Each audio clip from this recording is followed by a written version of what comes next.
This is where we could have like B-roll running of like behind it. Hey, this is the Collective Cast. That's right. A podcast all about creativity and everything that we do in our marketing business, Collective Media House. That's not German. It's just the actual English house. We are going to have another branch out in Germany called Collective Media Haus. So get ready for that. We've got Blake in today. He's an incredible YouTube artist. He just knows how to paint YouTube all over the place. Really excited to talk. Let's make it happen. Billy? Billy, is that you? Thought I heard Billy in there. What's shaking, Bacon? It's a good day. It really is. It's getting warmer outside, so it's been a little bit better walking around the city. Not as cold, so. I'm really digging that. Yeah. The only thing about living in Minnesota or anywhere in these northern states is like, you don't know if it's actually here to stay. At any moment, you could just drop out and be back into the sub-zero temperatures, and you're just like, sweet son of a... It's not good. I'm pretty sure like people move south because there's like actual depression that comes from this kind of weather. And I'm starting to understand that the older I get. So yeah. I felt it. Probably the worst this year is just like you get into those dark, gloomy days every single day, and it's just like, So now I know I'm probably going to be a snowbird for sure. Yeah, I feel the same. So what do you got? Yeah, so guys, we're kind of here today to talk about the power of video. Video is kind of where we both started in a lot of ways, and that's kind of been a main part of business for us, but also kind of the entry into everything else we've done and kind of learned about in the business world. So today we're going to kind of talk about the superpower of video and how that skill of knowing cameras, editing, how to create video, how that kind of transcends a lot of different aspects of business, and it makes a big impact. I remember back to the first time I ever picked up a camera, and it was just one of those small, square, point-and-shoot cameras. We were over in Hawaii, and we were in one of these flower gardens, right? Yeah. And you get those, now they're like cliche, but you get these really tight shots of like flowers, and it was like, I was looking at that photo, and instantly I was like, yep, this is what I want to do. Was it like a Kodak or something? Like one of those original point? I think it was a Canon. Okay. It was a Canon point and shoot. You turn it on, it makes that pretty little sound that it starts Yes. up and the lens comes I know out. exactly. And you're just like, Yes. oh my gosh. And now as like a professional, you're like, why? Yeah. But I'd still use it. We all started That's probably with something like that. 100%. Yeah. So why don't you jump in, Steve, and like talk about how you got started kind of in this world and kind of the progression. Yeah, so I mean, from photo, it's a pretty obvious jump, right, to video, right? Mm-hmm. So it's like a partner and myself had a music magazine, and a big piece of that music magazine was interviewing bands. So we'd go to concerts, we'd find all these bands, and we'd film some of their shows. Then we'd have an interview with them afterwards. And so really getting into the video side of things from a friend of mine who had basically said, yeah, he can do video. I really had no idea what to do with video, but I just wing it, you know? I think that's fake it till you make it Yeah. type of a thing. Set up some cameras, figure out how to turn them on, make sure the focus is good, get some good audio, and you're off to the races. You just learn the rest as you go. Back then, it wasn't like there was no like local film schools here that were really going to teach you that side of it. There were some, but nothing like they have now. Yeah. Where they've got classes on specifically about all these types of cameras. So it's a new thing. But from there, we toured the entire country, and did a reality TV show. Wow. And I helped kind of executive produce that. And then it just kind of grew from there. Eventually I had just quit my sales job, and then went into work for the company who did real estate photography, and I helped start their video division. Sure. And so we built that up, and then from there jumped into a marketing director's position with the company, just creating content. Mm-hmm. After that, company kind of went down under. I decided, you know what, I'm just going to do this on my own. Yeah. So then we started Collective Media. That's Boom. awesome. What about you? Yeah. Where did it all begin? It's kind of funny. You said fake it till you make it. And I feel like, I don't know, for me, I had a very kind of similar mindset when I got started. So kind of grew up around video to some degree. My grandpa was always interested in filming every family occasion, and he'd make movies with us kids all the time. Yeah. His grandkids. So kind of grew up doing that, and I think that's what sparked it, was just creating these stories with him, and it was just like that fun bonding. And I'd get on his computer and not understand any of the like programs or Right. anything, but I would be like just like playing around, and he had like all these different programs that you could like, it was like early text to speech.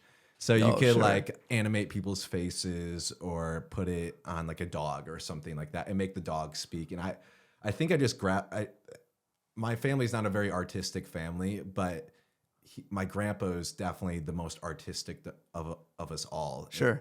And I really latched onto that as a young kid. And I grew up in a military family. So not saying that you can't be part of a military family and not have art, but Right. we just had very different life. Yep.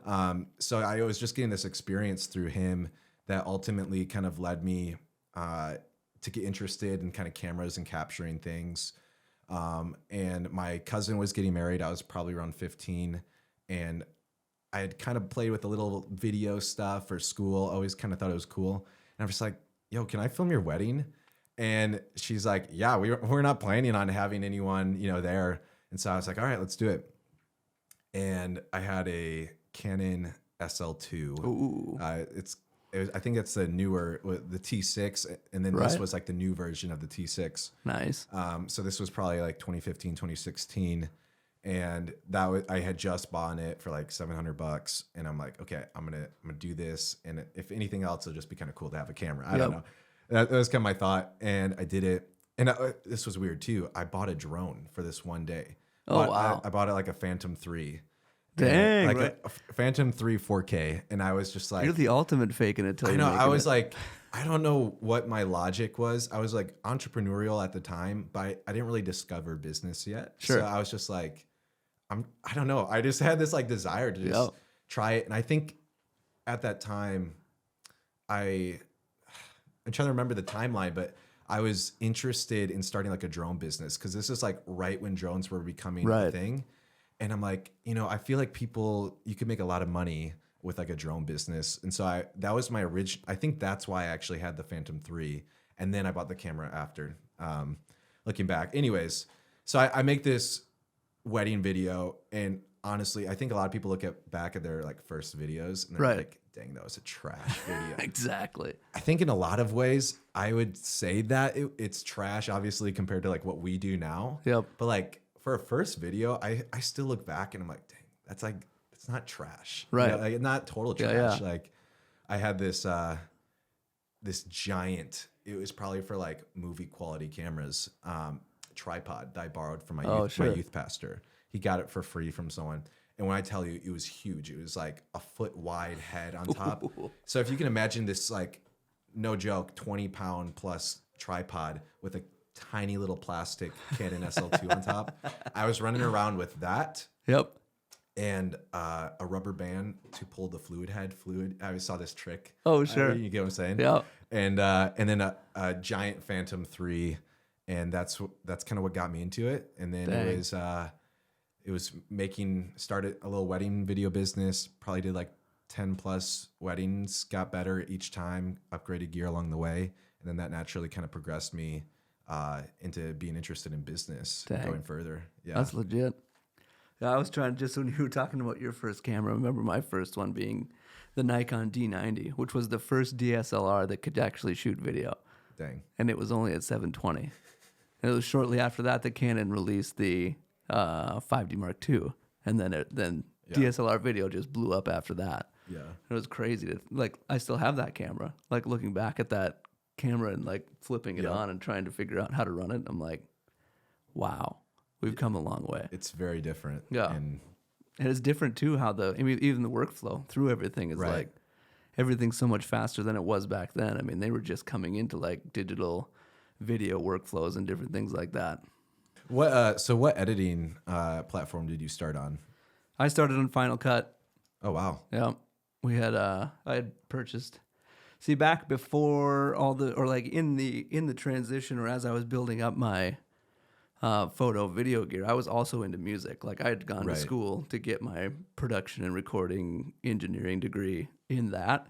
So I had purchased at the time the biggest Mac tower you could get, right? And we had these two 30-inch monitors. Like it was decked out for recording bands. Dang. And so I also was able to use that for editing video. And so Final Cut you still had to pay for it back then. Well, I think you have to pay for it now still. Yeah. It's not free yet. It's coming. I can feel it. But Yeah. I bought that. I started with that. It was pretty, because I think I had started with iMovie, and then just Right. the natural progression was Yeah, just to go to yeah. Final Cut. So I did that first, then ultimately found myself in Premiere, which I really dug and got really fast in, but then started moving into the Blackmagic world. Sure. And so DaVinci became a Right. thing, Right. and then switched to that, got really fast at that. And so now I kind of flip back and forth between Premiere and DaVinci. That's Yeah. kind of my go-tos. It's kind of weird for me. I feel like everyone's kind of starts on iMovie. I'm pretty sure. you Yeah. know? So that's kind of what I was rolling with. Or is iMovie Apple? Yep. Okay, I think I actually started with like Windows Movie Maker. Yeah. So like the same thing basically, right? It's funny seeing today like all those standard titles that come with it on like a YouTube video. Right. You like notice like, man, that brings me back. Yeah, I And, think, like, the I think sounds. I think about that thing now that Yeah. everybody has iMovie on their phones now, and you Yeah. can see the sparkly transitions. Yes, of that's what it text. was. It was the sparkle one. Yep. Yep. But I think I went from that to I don't know why. I think like Sony Vegas was big at the time. Oh, yeah. And so I don't know if I ever used Sony Vegas. If I found like a free version. Sure. I was like trying to download it probably from sketchy websites because I'm like I have no money to buy editing software. And then my grandpa got me a form of DaVinci Resolve. I think it was like one of the earlier forms. Yep. Used that a little bit, but again, I didn't really have a computer to run it well. And then once I got like more serious, and I was doing wedding stuff, I pretty much just jumped straight into Premiere Pro for that first wedding. I had never used Premiere. And I'm like, well, there's a great time to learn on this wedding video. So Right. just the first wedding video I ever did, I tried Premiere for the first time, and that was kind of what I did. I like that. I like that with like weddings. There's not a super tight timeline. So in the Right. beginning, like when I did a few weddings and different things like that, you had the time to kind of learn the process and learn the editing programs and different things like that. And I think that's really how I got into my different video jobs, because I had a few weddings in the beginning and kind of walked through that process, got my feet wet kind of in the editing world. I don't like editing. No. Editing is not my thing. Yeah. I like to be out shooting, kind of in the action, doing that piece of Right. it, and then let somebody who doesn't mind sitting at a computer handle it. I think I'm getting that way more and more. Like I like my touch on it every once in a while. Right. When I have the creative vision, but more often than not nowadays, I'm just like, I get done filming, I'm just like, ugh, now I have to go do twice as much work editing. Right. But I was talking to someone, and it's the same way with the like the creative pre-production process. Mm-hmm. Like you work so hard to script this thing out, get the shot list all together, and by the time you're done with that, it's like, I don't even want to go shoot it. Yeah. Let alone edit it Right. on the back end. So Yeah. it's like, it's good to have a team with you to be like, yeah, one person just sit down and kind of script it out, shot list it out, hand that off to the creative team, let them add their touch to it, and then hand that off to the editor, let him or her add their touch to it, and then bring it back ultimately to ground zero to be like, okay, we need to tweak this because here's the original intent type of a thing. yeah. No, I feel that 100%. Sorry, that should- was a deviation. Yeah, we're kind of deviating from what we're talking about, and I think we should talk about weddings and wedding videos specifically in Yep. another episode. So be ready for that, guys, in a future episode. Be ready. We have a ton of secrets. But yeah, so we kind of talked about like how we got into business through video, right? You kind of had this musical background, right? I just kind of jumped into wedding videos. That brought me into trying to learn advertising, Facebook ads, kind of that digital world. I was seeing where it was going. So in high school, I started to deep dive into that. I think we should real quick kind of like touch on like the power of video and how it opens doors. So I'll start with a story here of how having these skills made me an asset on the team I was on. Maybe you have a similar story or something like that. But so this was about a year ago. I was a part of a team putting on a large scale event for about 35,000 people or so. So this was kind of like the first like high skill production thing I've ever done. And we were down in Daytona.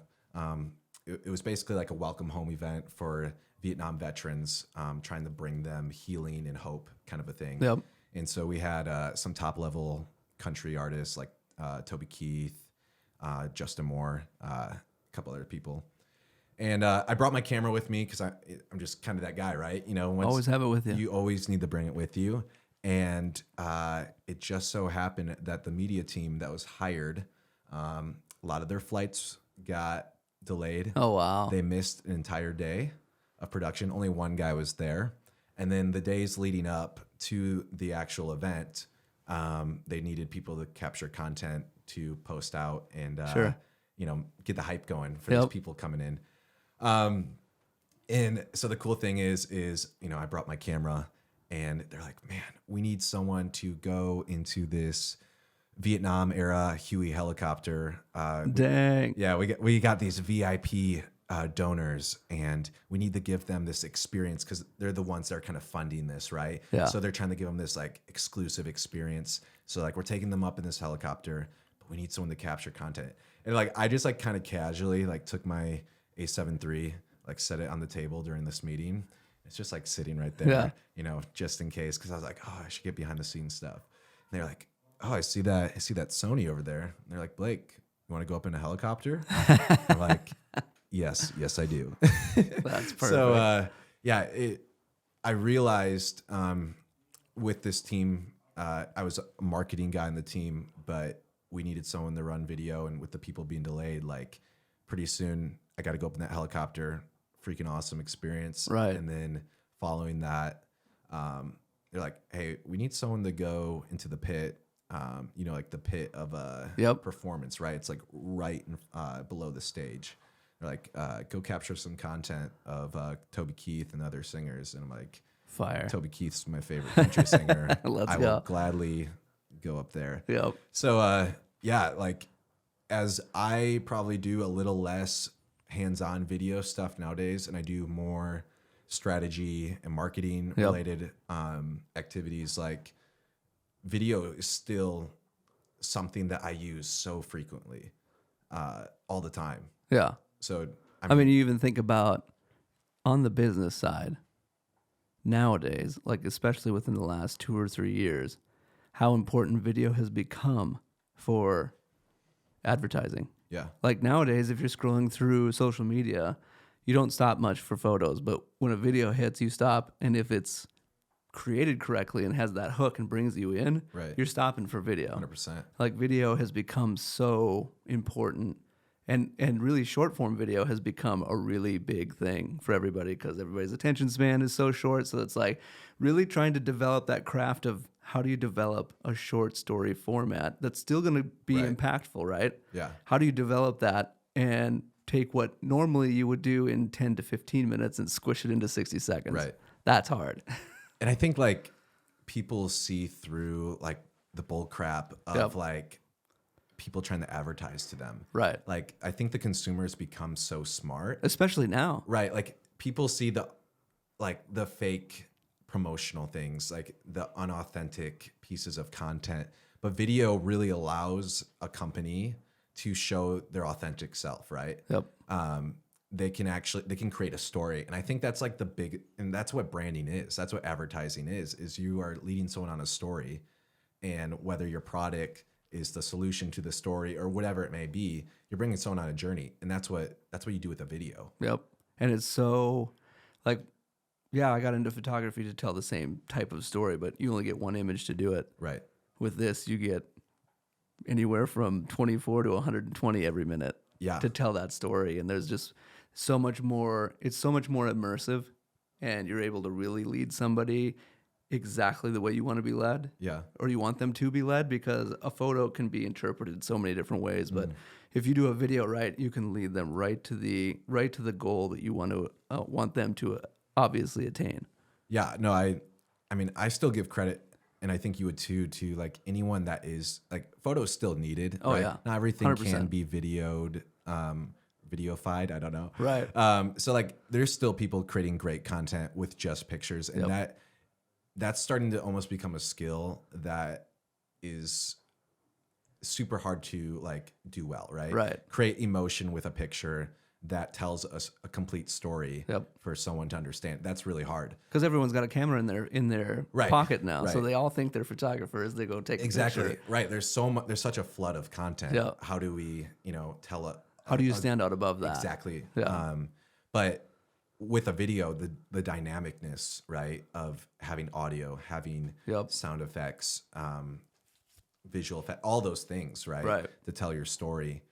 But real quick, guys, if you could leave us a 5-star review on whatever platform you are listening on, whether that is Spotify or Apple Podcasts, please give us a 5-star review. Mm-hmm. And if you're on YouTube, just go ahead and hit subscribe, because we will be bringing new podcasts to you. Don't forget to hit the bell button. Yes. So you know when the next podcast is out. And don't maybe smash a like. Smash it. Let's just do it. Just I love it. Anyways, So, yeah. back to the podcast. So I mean, like, I like what you're saying about like video and its importance in marketing and social media now. Because like we were talking about before, like what I said before is like you can scroll, but when you see a video, you want to stop. And Right. generally, you're gonna watch it. And if it's good, you're gonna watch the whole thing. Yeah. And if it's really good, you're gonna probably watch it twice. And if it's really, really good, you're gonna click on whatever they're trying to sell. So, Or share it with Or your share friend. it, Yeah, exactly. Yeah, exactly. yep. So, Steve, really quick, let's kind of start to wrap this podcast up. Mm-hmm.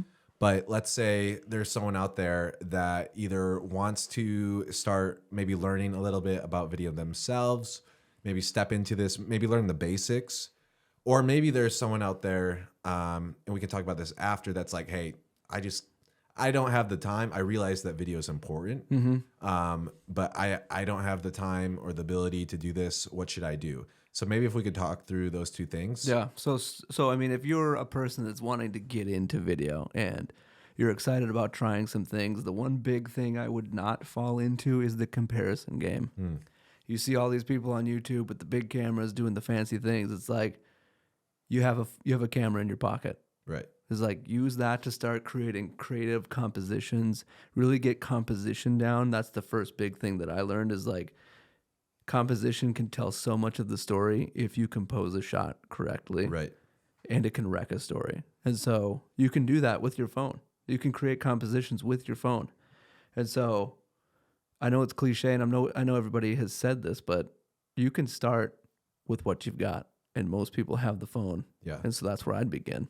100%. I think anyone with an iPhone can go out there and create really high quality video right out the gate, pretty solid audio as well.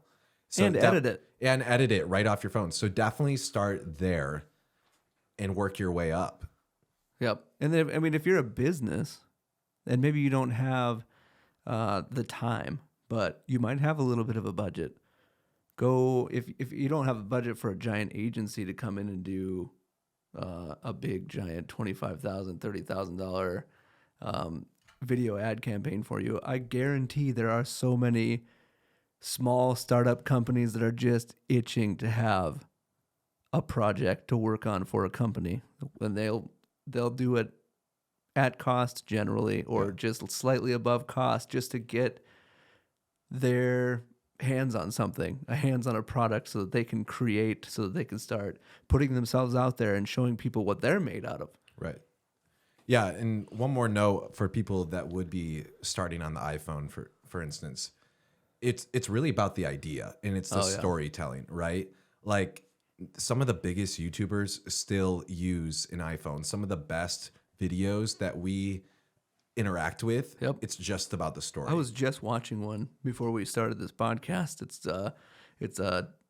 they have their main channel, but then they have a stories channel, and their stories channel is all recorded on phone. Like it's just where whatever they have with them, they throw a phone up in their face and they start recording, and that's all they use for that whole channel. It's just a separate channel of just behind the scenes stuff, basically. Yeah, and so if you are starting, like Steve said, focus on composition and focus on the idea and the story. Yep. And just learning how to engage an audience. If you can learn those things, I think really like all the technical things elevate you, but those aren't like those kind of come in after that. Right? And they change. Exactly. They change every year. You're gonna have to get a new. If it's about the gear for you, you're gonna go out of business because it changes every single year. So like Blake said, get that story right. Story beats anything. Start creating.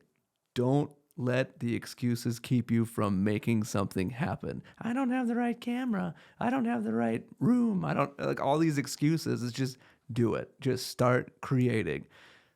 And you'll start to see the benefits of putting out these videos, and you'll start to see this traction come. Like the biggest thing that I regret right now, because I had these ideas to create videos 10 years ago, and here I am 10 years later, hadn't created any videos, and I don't have anything going. But I guarantee if I would have started it 10 years ago, I would be on the same like level as some of the bigger YouTubers now. Right. Well, I think that's where both of us have been, is we have built everyone else's brands, and we've amplified everyone else's messages. Yep. Right. And here we are just trying to do that for ourselves. Right. And that's what we're here to do. Yep. And that's what we want to help all of you do at the same time. As we're building this, we want to show you how we're building it, and we want to show you the creative process behind it. We'll give you a lot of the behind-the-scenes stuff, different projects we're working on. We want to take you all along on those things as we're permitted to.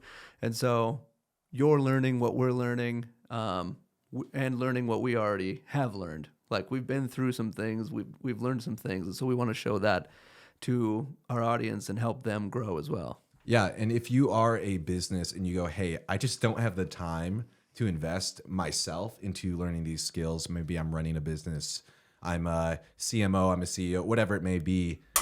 Go to collectivemedia.house and connect with us, and we would love to work with you guys. Yep. We make high quality, professional grade gear or content, We have top end gear, drones. We can do it all, and we'd love to help you amplify your message in any way that you desire. Yep. Yeah, it doesn't matter if it's a video, it doesn't matter if it's creating a website or even helping come alongside you and create a big event to get your industry excited about what you're doing. We can do all of that stuff from start to finish. So come check it out. With that being said, we're going to sign off for this first ever episode of the Collective Cast. Thank you guys so much for watching. Don't forget to like and subscribe, and we will see you on the next one. Thanks so much. Peace. Peace.